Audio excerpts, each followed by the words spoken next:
welcome to the Gamers Table. It is Monday, and we're reviewing the Kingdoms of Crusaders, the last of our games from Right Games in Russia. There's not a lot to this game, unfortunately. The Kingdoms of Crusaders game is dedicated to one of the most romantic periods of European history, the Crusades. Because when I think of, like, religious persecution and hacking the heads off people, romance is exactly the first thing that comes to mind. Yeah, right. During a game, each player is trying to control more territories than his opponents by gathering more powerful armies. Or he's trying to play a game of poker. It's not nearly as enjoyable. There's not much to it. It's card matching, and there's no way to mess with the other player or anything like that, or switch things up.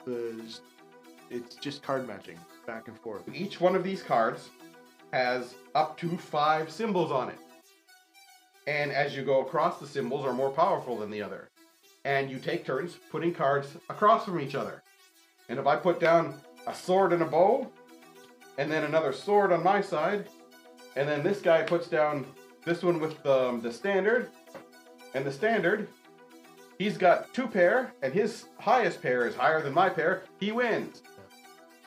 It's a nice looking game.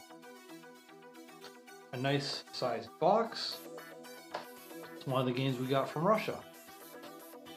It is the weakest game that came from Russia, in my opinion, though. It is just trying to assemble the best stack of 4 cards to try to win 3 different zones in order.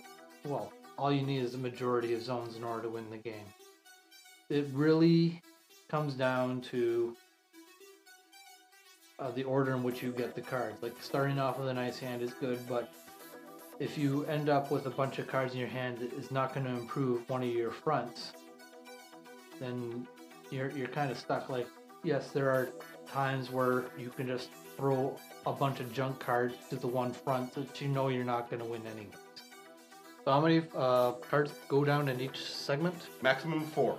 The thing about poker, though, is you're bluffing in this here. You've pretty much... Yeah, there's what no you bluffing see involved, what everybody's put down.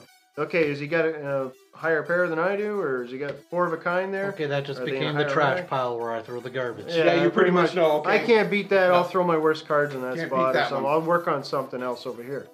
It's a pretty simple game. There's really not a lot of screwing. It's terribly simple. Yeah. It's a Unfortunately, little too simple. there's no doing anything about what the other guy played. Yeah. So it's just your random cards that you drew against the random cards that he drew. If he's got a better stack You of can't cards cancel there, anything you or can't anything stop like it. that. Yeah. Well, other than the basic skill of knowing to match the symbols up, there's really Yeah. not a whole lot going on here. Not much And to there's it. 5 areas. If he's got you beat on 3 areas, Stop you don't really playing. need to play the rest of the game, because there's nothing you can do to unbeat yourself. Hey, Craig, Chris, and Ken, congratulations on completing your first year of reviews. I would once again like to recommend a game to you. Diplomacy, the board game. Chris should like this. You know what? No. The only chance in the entire game is when countries are randomly drawn at the beginning. I agree, there is no chance in it, but diplomacy is a game you don't play with friends because they won't be your friends for long. I've never played it. I have never played it. Diplomacy is you talk, you try to get them to do what you want, and then you stab them in the back. That's pretty much the premise of diplomacy. And yeah, I played it once, and yeah, it wasn't fun. Sure, it wasn't should we call it enjoyable at diplomacy all. or deceitfulness? It's about getting what you need. Anyways, I'll move Kind along. of sounds like It is a Survivor. war game, but That probably way not it like lasts. anything you played before. You don't mass armies. You can only have 1 unit per province or sea sector. It's all strategy, tactics, and of course diplomacy. I mean, if diplomacy equals stabbing in the back, then well, yeah, no, that game is definitely rife does. with backstabbing. Yes. Yeah, I should just keep reading the email. Yes, keep reading. Most of the game is spent in negotiation with the other players, however, it's completely up to the player whether to uphold any agreement. The game is rife with backstab, yes. My friends and I got together several weekends ago and played this. For most of them, it was their first time playing diplomacy. The phrase, "that is the most fun playing a board game I've had in years," was not uncommon. I mean, yeah, I guess it really depends on who you're playing with. You know, some people will take it all seriously. Other people can say, "Oh, you got me, you stabbed me pretty good there. That was a good move." Yeah. I don't guess know. probably it needs to be the frame of reminder and when you start playing the Well, game. you gotta Yeah. know what you're getting into going into it and take it as it's meant to be. I mean, Take it. when you get your stabbed in your back and you're watching yourself getting destroyed because you trusted somebody who said, they're gonna do this, and Yeah. I mean, yeah, It's a game. You gotta take it like a game. and it have could be a fun with very, it, yeah. very, very long game too. Yeah. I mean, if you're gonna play a long game like Diplomacy, why don't you just kick it up a notch and go Twilight Imperium? It has that diplomacy stabbing you in the back sort of Oh, thing. yes. You can Oh play yeah, the with political side. political Yeah. Yes. stuff. Yeah, oh definitely. It's for 2 to 7 players. The more players, the more fun you'll have. Once again, congratulations, Jeff.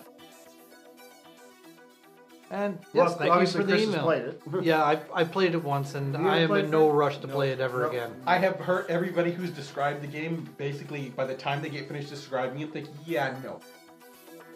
I'd give it a try, but yeah, I mean, crazy. I heard of a group at our local game store who have been playing Diplomacy for like 3 days, over like a period of 3 days. And, One game. Whoa. And, well, yeah, because the negotiation is long. It's one of those games that might be better to be played via email or something like that with strangers. I don't know.